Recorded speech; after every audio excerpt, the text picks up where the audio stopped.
everybody. Good afternoon. I am Erica, and I am your host today for Simola Live. Thank you all for taking time out of your day to join us during your lunch or while you're working or having us on in the background. It's really lovely to be able to have this moment in the week to spend together, especially when it is about Doug Salati's hot dog. Today, Doug will be joining us to have a conversation with his editor, Rotem Moscovich from Knopf, and his art director, Rachael Cole. We are starting 5 minutes late because we're having some technical difficulties, so thank you for your patience. When I bring everybody onto the screen, hopefully they are all there. We shall see. So in case it's your first time with us, Simola Live is a live event series that we produce through Simola Literary Studio. It started during the pandemic and it has continued on. And if you're interested in not missing an event, you can always subscribe here on YouTube. There's the button below, and you can subscribe on the Simola Live website, simolalive.com. So without further ado, I'm going to bring in our guests, and I see on the back end that they're here, so it's wonderful. I am going to start with Rotem. Hi. Rotem, thank you so much for joining us today. And I'm going to bring in both Doug and Rachael, who are together. Hi. Rachael, thank you for moving all the way over to Doug's because your internet was spotty. So I'm glad we'll have you for the whole conversation. It is. It's lovely to see you guys together next to each other. I could jump into your box. I know. It's so nice to be able to do this. Thank you for setting this all up. Yeah, no, it's a real pleasure. I can see who's here by the chat, and there's a lot of wonderful people who we know. And so I know that they know you all, but then there's some people I'm sure who are here who don't know as much about you. So I do just want to take a few moments to have each of you introduce yourselves. And Doug, since you are, the man of the hour, perhaps you could, which I know you hate me saying, but it's true. Perhaps you could start. Sure. Hi, everyone. Thanks so much for being here with us today. My name is Doug Salati. Hot Dog is my first author-illustrator book. It was the third book total that I've had the pleasure of making. And what else to say? I don't know what else to say about myself. That's all. We're gonna have a fun time kind of chatting about process and collaboration, and thank you again for being here. Rachael, since you're just right there on next to him, why don't you? Yeah. I'm Rachael Cole. I'm the art director for Random House Studio, and I also collaborate with Rotem on her books sometimes. And Rotem is with Knopf. And I have been at Random House for a long time, like 18 years. And I have also known Doug for a really long time. I was trying to figure out how long, but I can't figure it out. So I'm not going to, but it's been over a decade. Yeah. And I've had the privilege of watching Doug's career go from student to flourishing hot dog. Yeah. You're ready, Doug. Hello. Rotem Moscovich, editorial director of picture books at Knopf, books for young readers. I've only been at Knopf 3 years, so I'm more known for some of my Disney Hyperion titles. I'll just flash them. It's kind of like the highlights.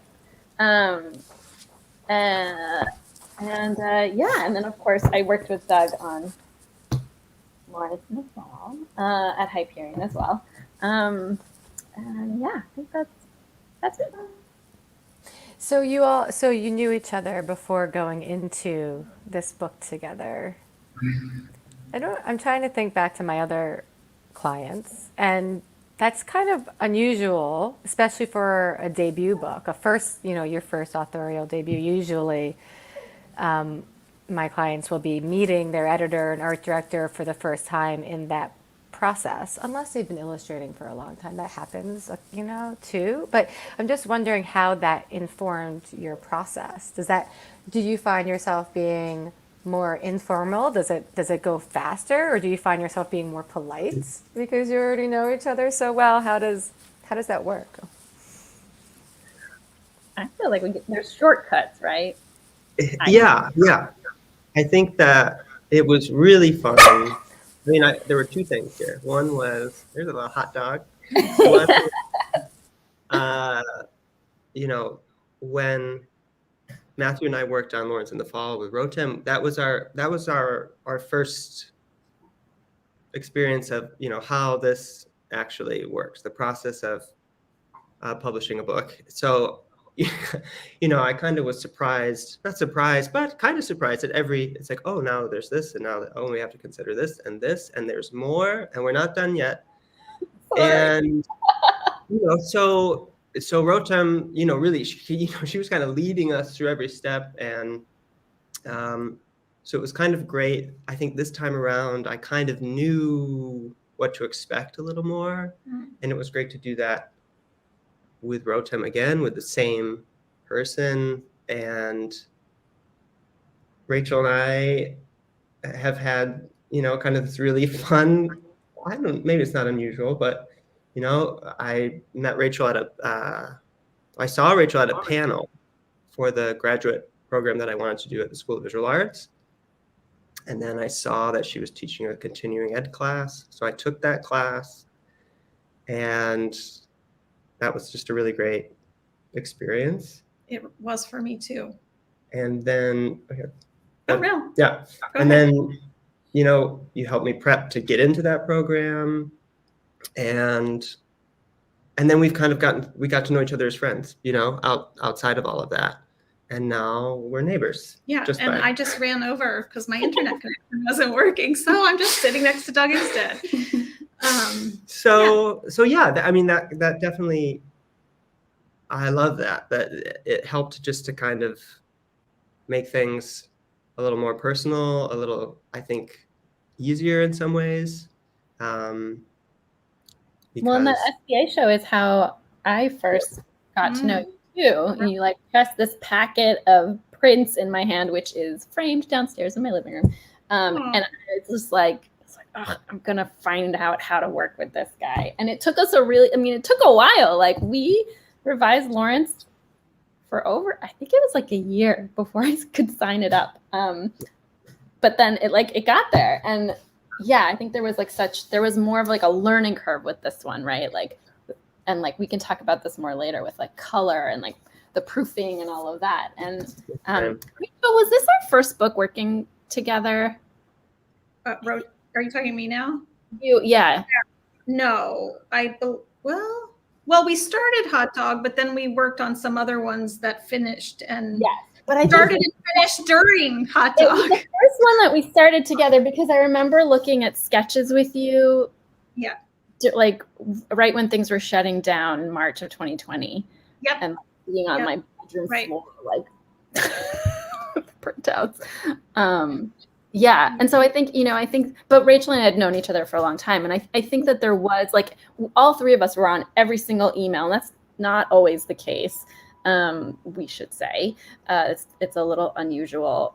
But I think made for really, some really great conversation.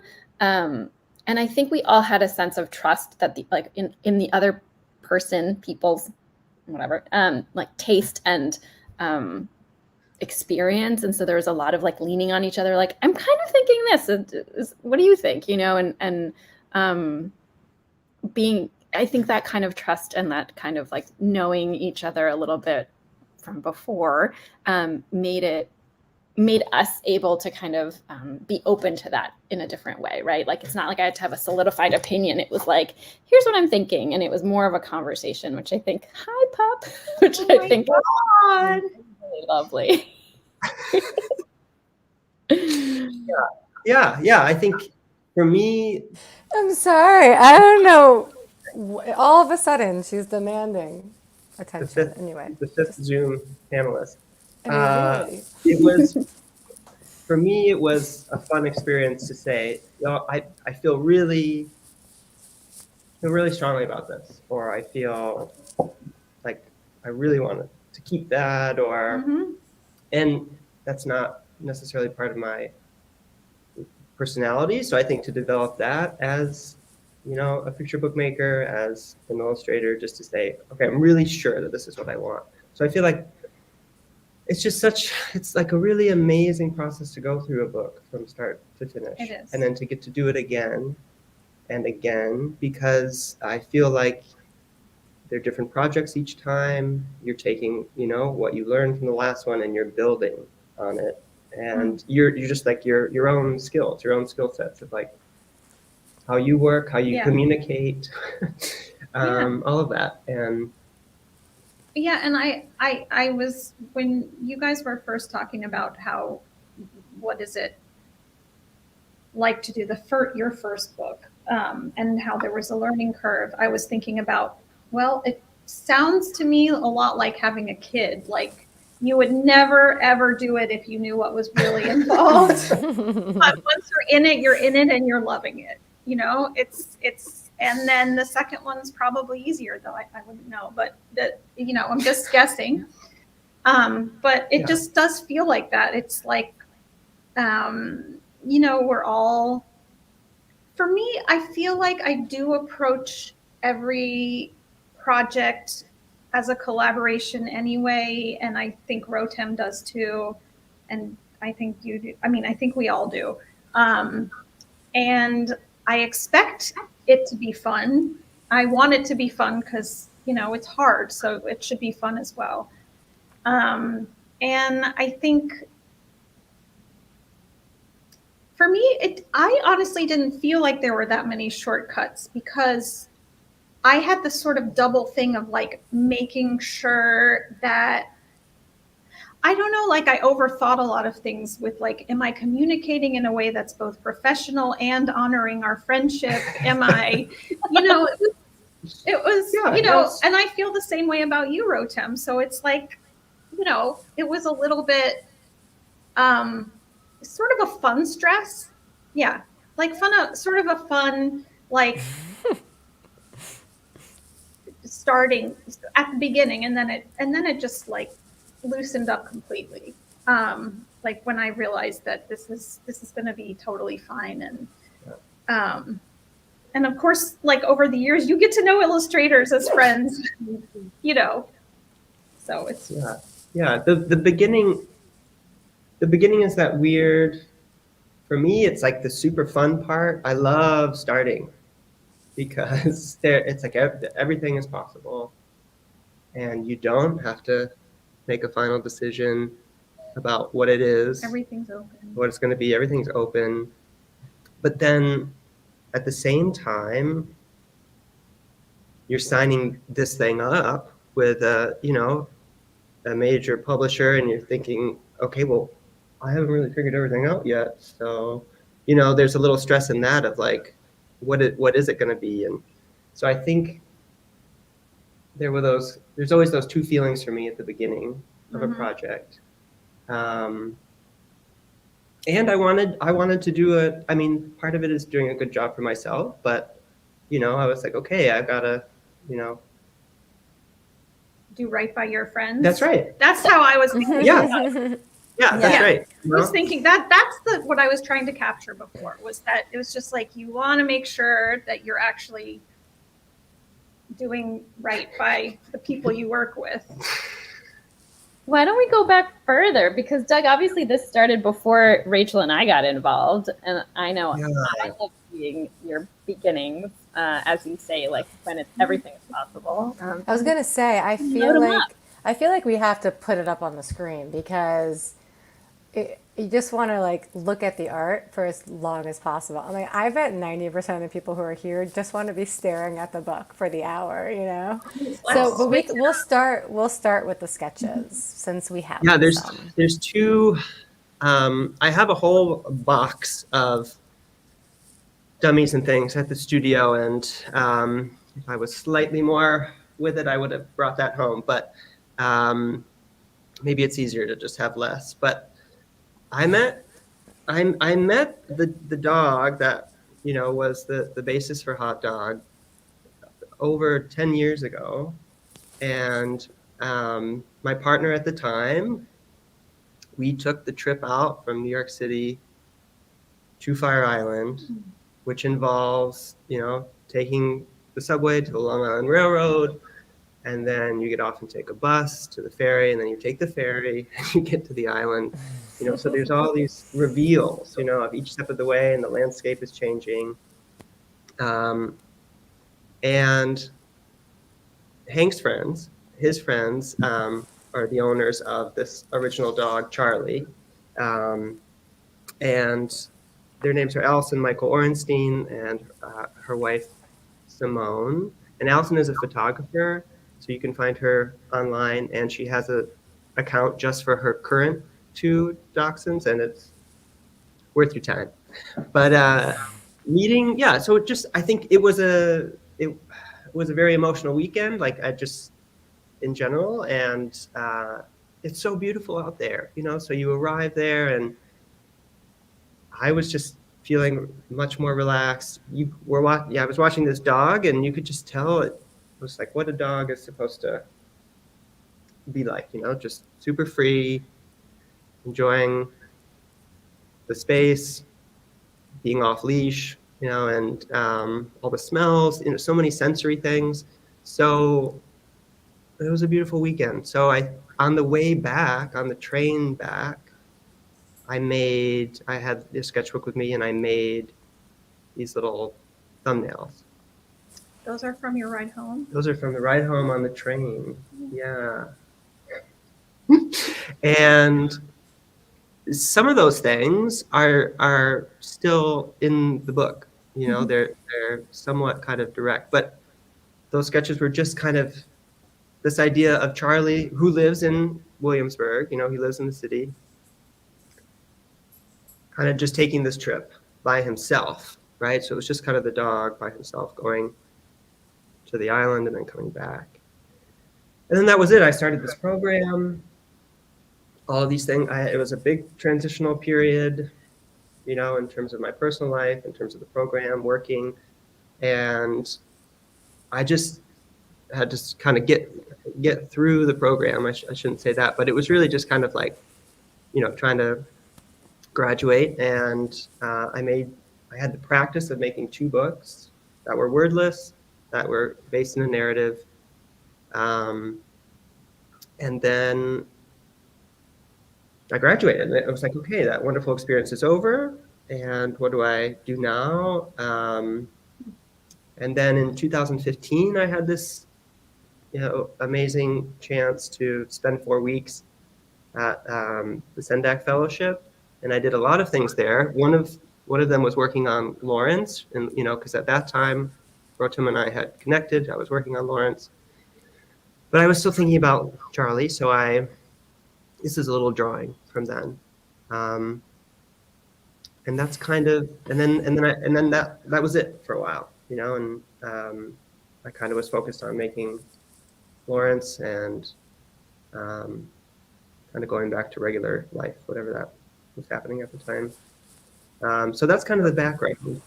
And then should I just go through all these? Yeah, why not? I mean, you can always come back to them, but it feels like this is a nice.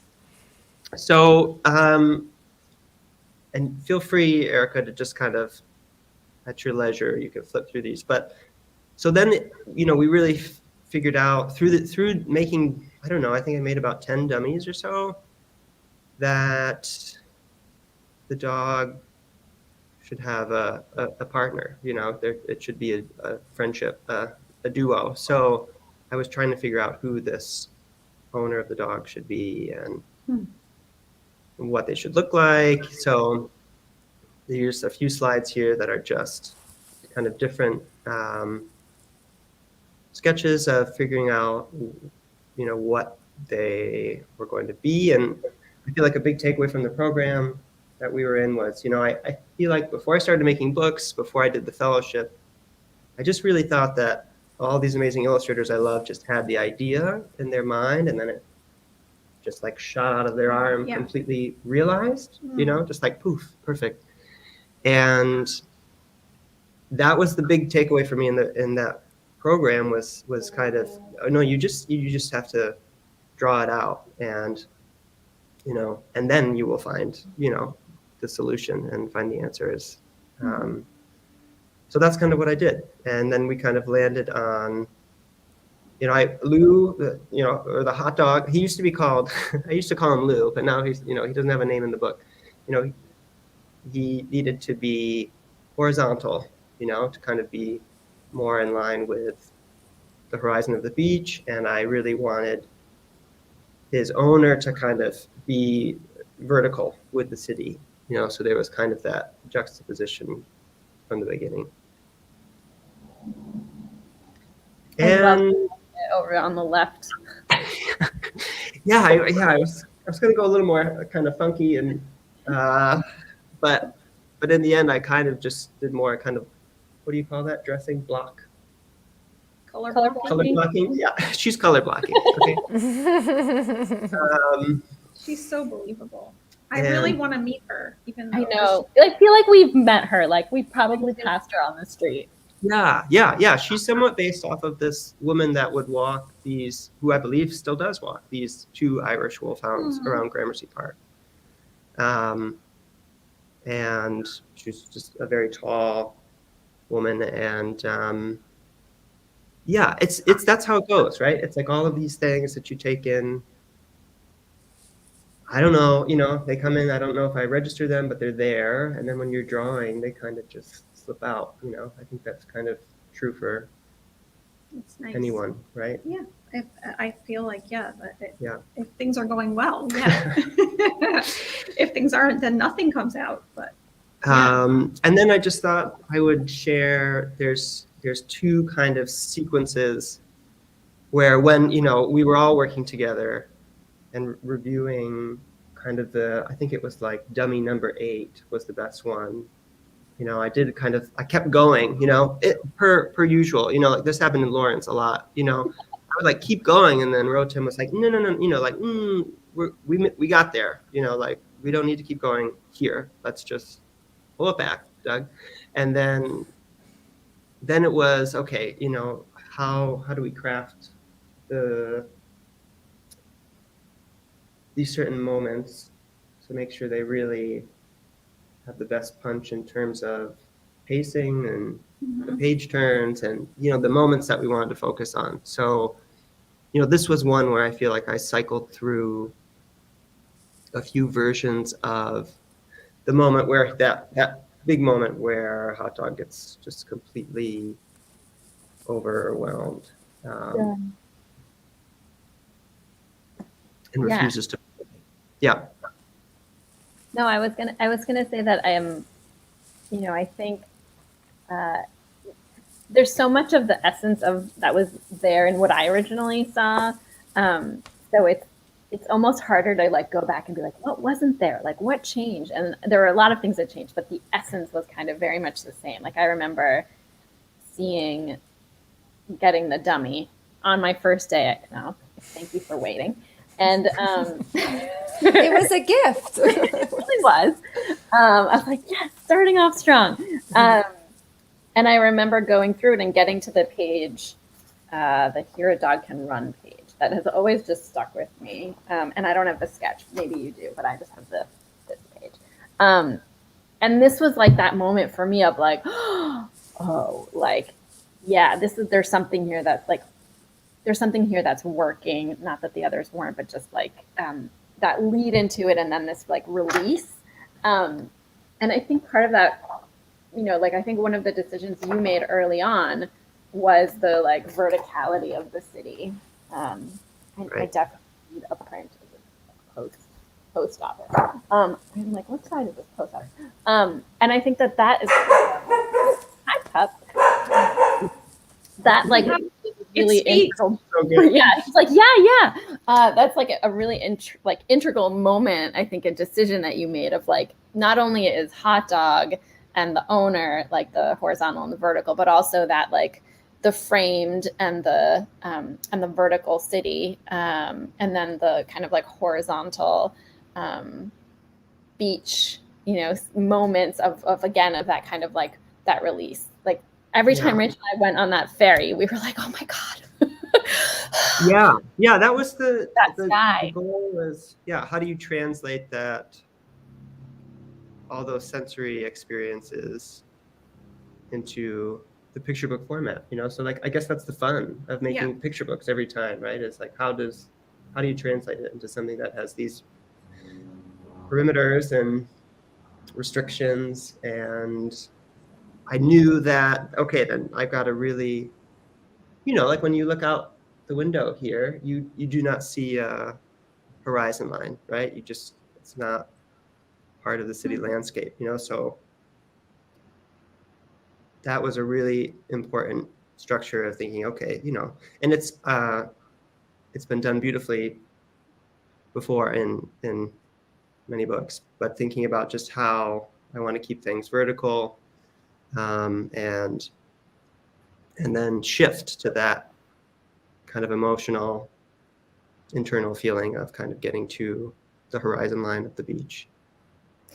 Do you remember at what point, because I want to say that the beach the frame still had the like outline for a long time, and there was like a certain point, am I remembering this right, where it was like, well, maybe they don't need the outline, maybe that's like take it one step further, you know? There was definitely, I don't know if I ever envisioned the frames, you know, like when I was making the sketches, I'd make a frame and then I would just fill it, you know, with the sketch. And I was just framing it to just show myself where the panel would be. Right. But then at a certain point, you know, we talked about, oh, maybe that frame should be an actual, you know, element. And we even went so far as to talk about whether little tiny things should bust out of the frames, because that's how the city feels. It's like, it's just can't even contain itself. And there was just such an overwhelming cacophony of sensory experiences. And that would make sense. It's like all the city is like literally like pushing and poking at the frame. And like some of those noises. Yeah. So you can see that happening. And I really do feel like it creates that tension, without you necessarily being aware of it on a conscious level, which is great. It's just beautiful. There's so much to look at. I feel like I'm seeing things by pulling out these pages individually that I hadn't even zoomed in on before, personally. Like the people that are not fully colored, like that was, you know, a thing we discussed.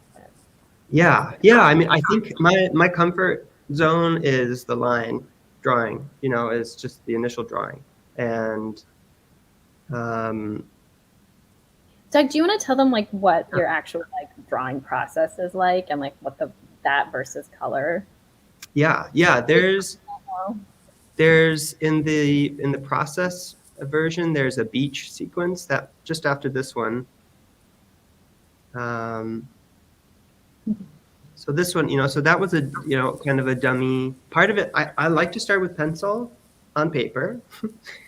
Smaller is better than bigger for me, you know, kind of like, because it's just less commitment. Yeah, low stakes. It doesn't mean anything. It's just a little sketch. It's just a sketch. It's just a sketch. And so yeah, kind of small. And then I'll scan those and not even worrying about format so much or what comes after it or what comes before it, just like getting it down. And then I would scan it in, bring it into Photoshop, and then mess around in terms of, okay, do I want it bigger, smaller, stretch it? What do I need to add to it? And then I think in the next slide, this was like the next version of thinking, okay, you know, there was a moment I just remember Charlie, he would, when dogs, you ran into the ocean, he'd come back out, he'd shake, and then he just started kind of just like rubbing himself in the sand, to scratch all those itches, and I just loved all the movement. It's just all these really beautiful movements, and so that this is an example of kind of me kind of squeezing that in there. That's something that I wanted to keep in this part. Those are the puzzle pieces, right? Of like, what has to go, what do you have to sacrifice?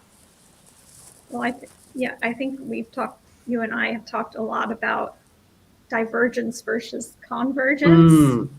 Like at the beginning of a project, you're collecting all sorts of amazing ideas and thought, and the sky's the limit. And then there is a turning point in the project where the editing process starts and you are converging and you are tossing things out. And I think that's actually where the editor and then the art director become extremely useful, hopefully. Like if we're being helpful, right? And Rotem saw like many, she worked on many dummies with you before I even entered that process.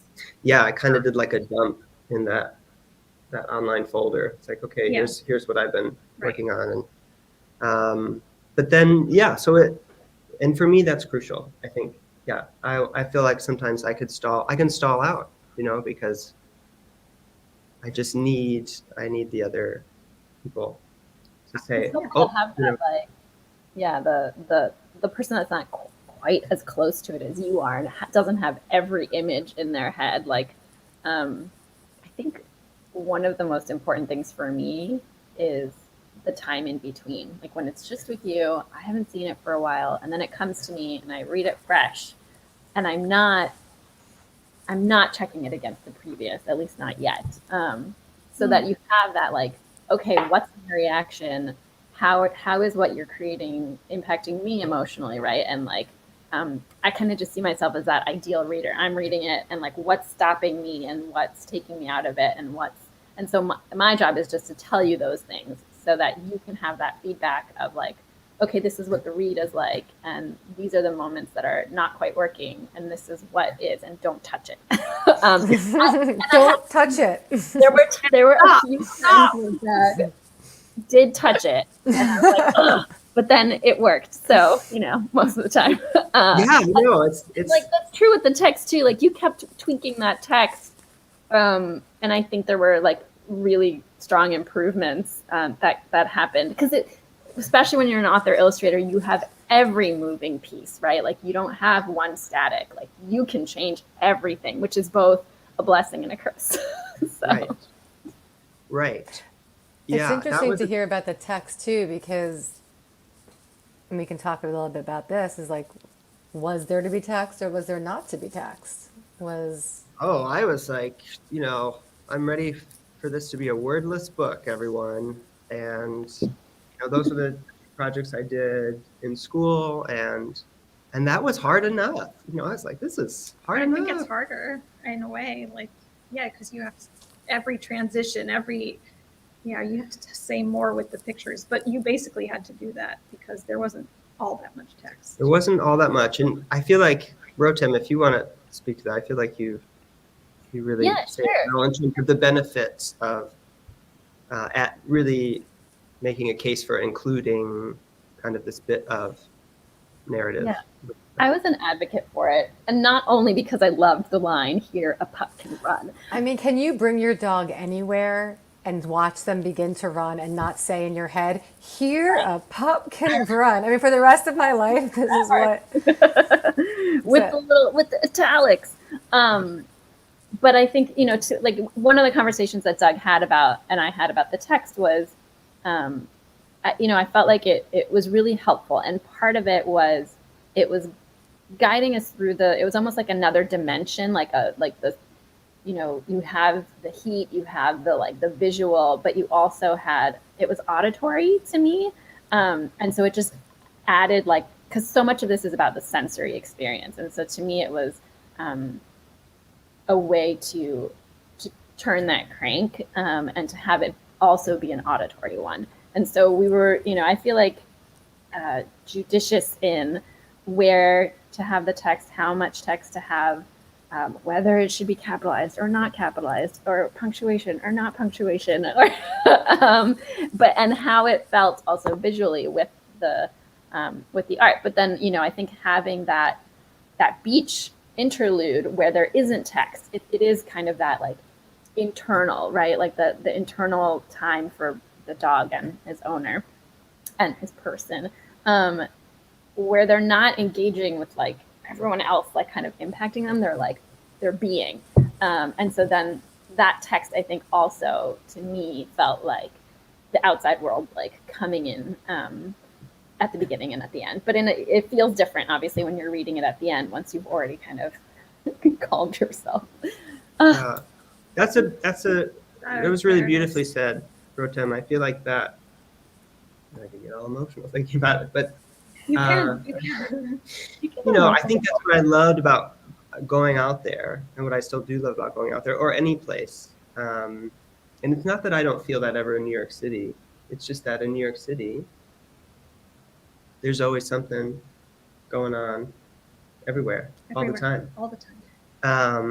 So if you are sensitive to those things, you can't help but take them in, and sometimes it's the best thing in New York City, right? You just witness an experience on the street of and it makes you feel amazing, and then sometimes it's a really jarring thing that kind of just totally knocks you off your game. So there's something about being at the beach where it was easy on, it's just all you look at is the horizon all the way back, just going into nothing, and it's a different feeling, and just being able to be yourself, be relaxed. You're making me think about how you did such a nice job, and the text as well. You did such a nice job of letting people bring what they wanted to this book, because I don't think I've ever thought about this book in exactly that way before. And there's just so many, I started thinking about how a change in environment is always a very healing, can be a very healing experience. And I never thought about, maybe it was not just the city that they were needing a break from. Maybe it was like something mental as well. And maybe they were going through the lady was going through something hard too. Like, who knows? It's just, you're making me think, like, this story is so open-ended, and yet it has such a good structure. And, that's the best story, is like when you can keep reading it and keep discovering things and keep reinterpreting it. Just because we're on this page, can we just talk about the wind here and the way your eye just like, and that was I'm remembering a lot of, okay, almost there, keep going, of like, how do you make that movement work through panels? Just because it's up here, I would. Oh, yeah. And where to and putting the text, like trying to guide the eye with the text. And that was that was a super fun part, but also definitely, if you ask my studio mates, they'll tell you I was kind of like, just in terms of, can it work? Like, if you have so much of these vertical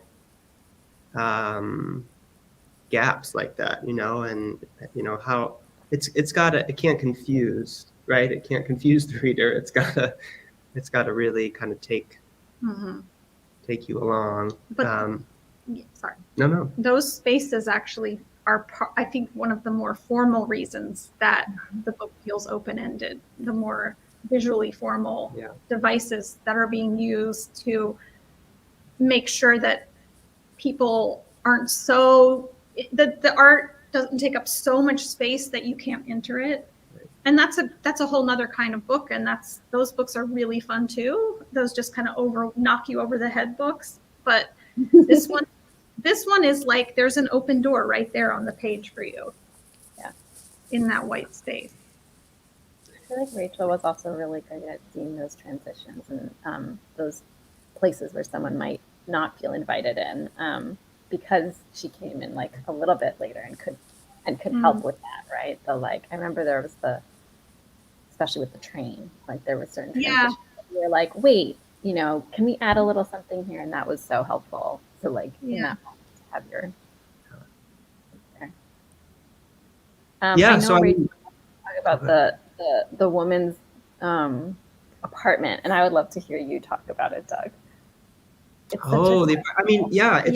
it's like such a good example of, so this is the apartment. Basically, this is the apartment. That kitchen is the kitchen I had. That door, it's pieces of the apartment that I was living in with my partner at that time, when we went out that weekend 10 years ago, so, and the book is, there's a lot of cameos in the book of people in past and present in my life. So many people are in this book.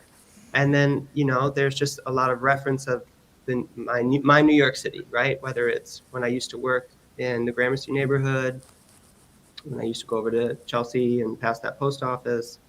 But so the fridge and that stove and those cabinets. Oh, those cabinets. Are they're just the Brooklyn cabinets. Yeah, the Brooklyn rental look, I guess. And somebody mentioned this that I wasn't thinking. I don't really remember thinking about it at the time, but I love the painting. I think it's called Bedroom at Arles by Vincent van Gogh. Oh yeah. Do you know that? I mean, it's like, and someone compared it to that. I know, it's like, I'll take it, but not in terms of how it's drawn, obviously, but just in terms of the structure. And I looked at it the other day and I was like, wow, yeah, there's a door on one side. I wanted you to see the door as she comes in, and then the door that goes into the next page, to her bedroom.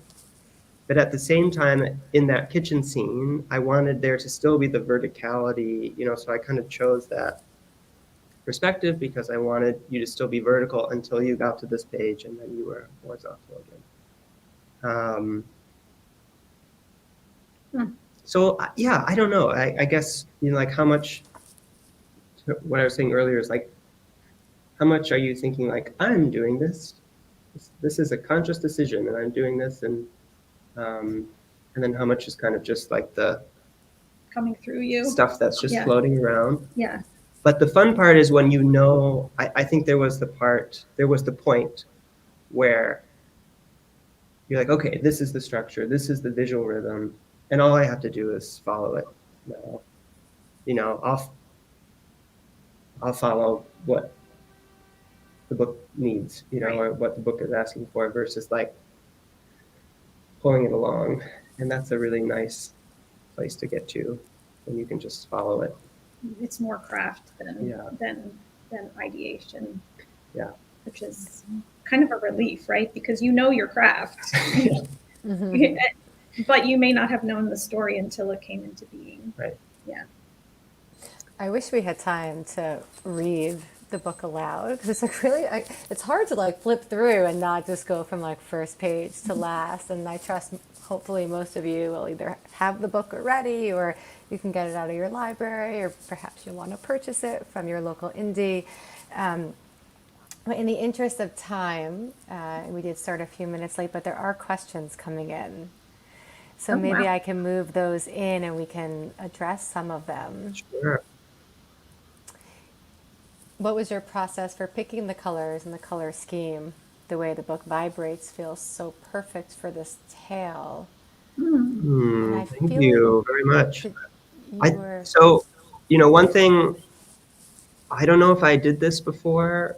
I worked on the first book with Rotem. I remember Rotem sending me, I sent her all these sketches for Lawrence, and she was like, okay, she did it. She said, here's a book map, right?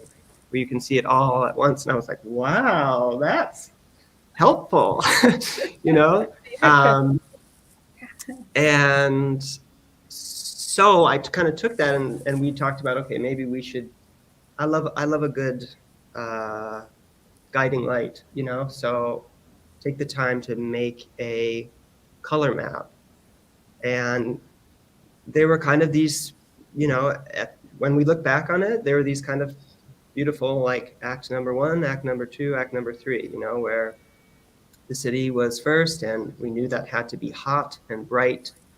And I wasn't going to use any blues or greens or any cool colors, and then part of that transition into not only the verticalness, but the horizontalness was kind of transitioning into those cool colors that you would, it was tricky. The, beaches in the summer is hot. It is a warm place, so it was kind of balancing that with, okay, how are you still warm? But when you have that amazing breeze coming off the ocean, you feel good, you feel cool and comfortable. Cool. Yeah, that's Literally. Cool. So then that passage was kind of, the cooler colors, and then coming back to the city was going to be its own time of day, and kind of getting into these, more purplish blues and deeper colors. And I tried to keep the color, you could see some like swatches up there. Those, I just kept making them brighter and more saturated as we went along, because I wanted it to print as bright as it could. Yeah. And you did that on uncoated paper, which is hard. Uncoated paper. We haven't even talked about the cover or underneath the cover or the spine, which is a whole education in itself and a journey. And maybe we can maybe people can just go. We could just keep going all day. You guys have any other meetings today? We'll just stay on some old live and keep chatting. I know you do. I know we all do. But let's try to get through some more questions. Sure. Susan is wondering about who influences you, Doug. Oh, my mind just always blanks, and I always should have a sheet of paper with a list of names, because I just blank when I get this question. I mean, it was from the books that I read as a kid, were, I really love Paul Galdone, who just has this amazingly fresh line. I loved Trina Shard-Hyman's books as a kid. Her line and her was a little tighter, but still, it was just really amazing. She was a drawer. Honestly, I feel like when this was the first project I did when I joined the studio that I get to be in, which is kind of an amazing component of this whole book, which I could talk for a long time about that. So at the time I was sharing the studio with Brian Floca, Sophie Blackhall, and Robert Watkins. And I feel like, they were very generous in just talking about, I was sharing it. They were asking about it. I was sharing it. And I feel like I look, at their books all the time to see like, and let me just take a look at how they dealt with this, or, what the composition was. And, look at those spines. Sorry. Yeah, there was some email. There was a note I saw where, you were like, yeah, we exchanged about 20 emails about the spine. Yeah. So it's like, just put it in here, so, just in terms of. This is the slide you show people when they say, but what do you do all day? Like, don't get drawings and send them to the printer?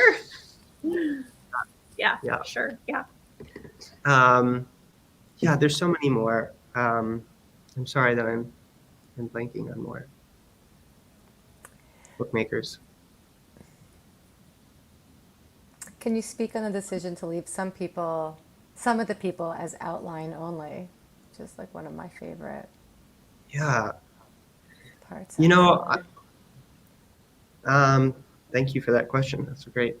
I think that was really a decision of, I mean, I would love to make more drawings in general that are kind of finished art, that are really Right. more line art, you know, like when I think about, just to go back to, you know, like I obviously love Mr. Maurice Sendak, and I love some of his earlier books when he was younger and collaborating with Ruth Krauss, because they're it's line art. It's just beautiful ink line drawings on the page with the text, and that's enough for me. Mm.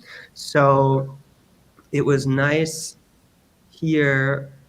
I was definitely, the color was important, you know, and coloring the line art was important, but it was nice. And I would have just colored it all, but that was one thing where I feel like where Rachel and Rotem were like, you know, and the studio was kind of like, oh, why don't you just Pull back. pull back? And that kept hopefully like the rhythm, you know, kind of that movement of things are kind of, you know, not quite still. You know, there's just this constant churning in the city. Mm. Rachel and Rotem, what did you think when you saw that? Is a question in the chat.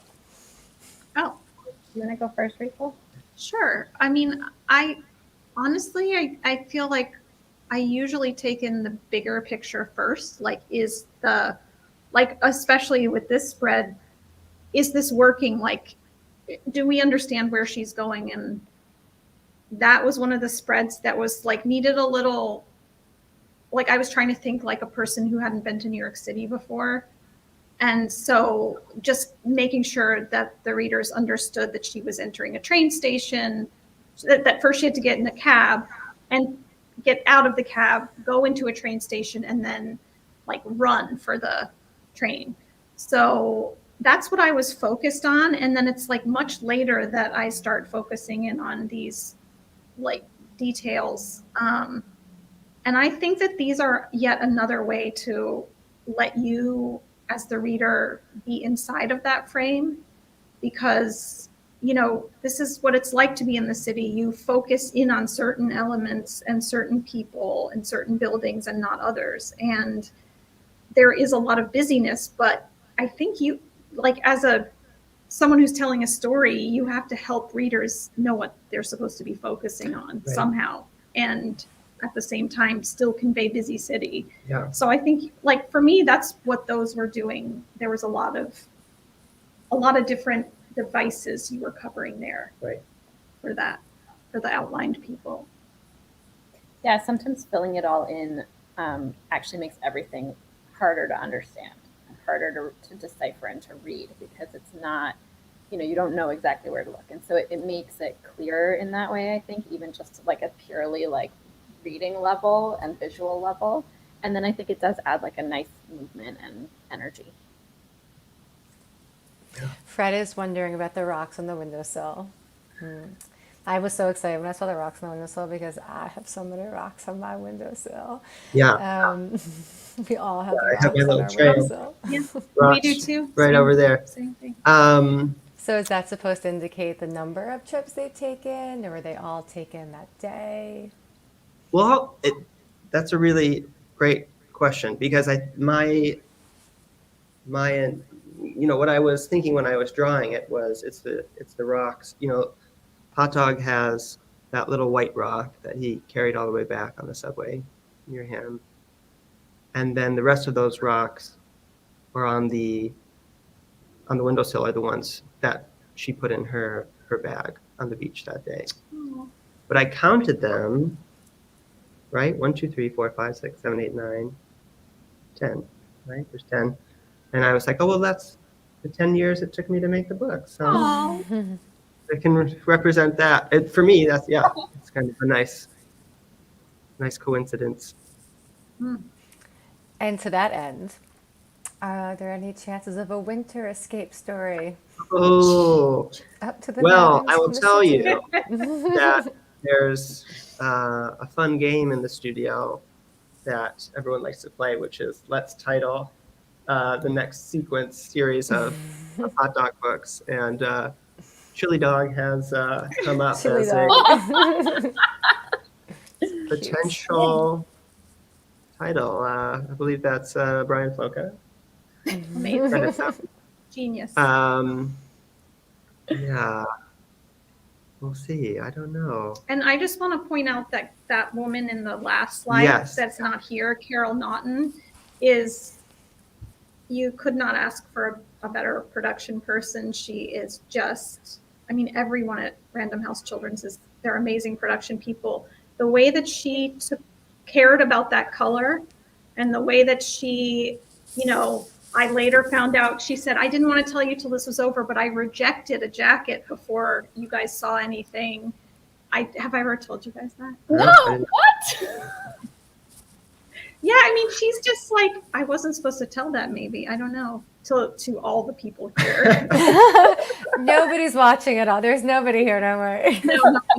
No, but I mean, it's just the care and attention and the teamwork involved with making a picture book is so beyond what we see as just either the author, the illustrator, the editor, the publicist, the marketing person, but the production people are particularly invisible, I think, because they just like make this book sing. Like they tighten everything, they make sure all the pieces are working together, that it becomes an object that's sturdy and beautiful. And so yeah, I just wanted to point out Carol there. Paper of this book, I like had to put it against my cheek because it was like beautiful. But yes, there's so many technicalities of, you know, of printing on paper and what it looks like on different kinds of paper, and with that lamination, matte lamination, or should it be, you know, pressed varnish on uncoated? Like, there's so many pieces, and Carol was such an amazing partner at every step of that. Yeah, it continues to amaze me, you know, how many people work on one book, one picture book, you know, to bring it into the world for a reader, you know, and I guess that was part of, I mean, the book, there's just so much about the book that is personal to me, but, you know, the fact of this, you know, the dog and the owner, and I feel like a lot of people were saying like, oh, I am Hot Dog, you know, and like, and I feel like that's, I feel like making this book, like, you know, I mentioned the studio. I have so many amazing friends from the program I did at SVA, Dasha Tolstakova, Cecilia Ruiz, Ruth Chan, all kind of had an eye on this book and gave me great feedback. And there's so many other people. And what am I getting at? I'm getting at the point of like, sometimes, you know, you need a little help, you know, and I feel like that was kind of a core part of this friendship was, you know, like when Hot Dog kind of said, okay, you know, I'm done here, you know, I'm kind of stopping, you know, the woman did not yank him across the street, you know, and just kind of, she wasn't oblivious. She really kind of like met him where he was and kind of tuned in to what he needed at that moment, and kind of responded with a lot of generosity and love. And so I feel like, I don't know, sometimes you need that, and sometimes you're the one giving it, you know? So there's kind of that nice, and I've gotten more than my fair share is what I'm trying to say, you know? So much more. So I really appreciate it from everyone. And yeah, just all parts of my life, you know, I feel like it's been really amazing to put this book together as a first author-illustrator try. And I really appreciate all of you out there. You know, it's something really special when like you don't want to take it off the screen. When you're like sad to see it go from your eyes. You're like, no. Thank you so much for your time, Rotem and Rachel and Doug. I was so grateful, and I really wish we could stay longer, but I also want to respect everybody's time who's here with us, and we went long beyond what I thought we would. And this chat will be available on the recording on YouTube. So the three of you can go through and read. There's so many amazing comments on here that Oh, celebrates the work of the whole team that is behind this book. And so I recommend that you guys do that. thank you. And can Yeah. I just say one final thank you? I really should, just to Mr. Matthew Farina, my partner, who kind of helped me keep going on the home front, and of course to Erica, for helping this book get where it needed to be, so we could have such a wonderful team. I really appreciate it. Thank you so much. Okay, well, everybody, thank you for joining us today. And now that unless you came here through a friend, which is very possible, if you had subscribed to Stimula Live through your registration, you will hear news of our end of the year gathering. Every year we have one last event at the end of the year that we do on Zoom, actually, so we can see each other's faces. Last year we were led through a meditation and a creative end of year journaling. You'll see what we're going to be doing this year together. So it is only for people who have subscribed, which sounds really salesy, but it's just a way that we can celebrate the time that we've all spent together throughout the year. So you won't see it advertised anywhere. It just comes in through the email. Anyway, so I really look forward to seeing you all there, and you can keep an eye out for that email from us. And I hope you all have a great rest of the week and a great rest of the year if we do not see you, and a good holiday season. So thanks for joining us today. Bye, everybody. Bye, Thank you so everyone. much. Bye.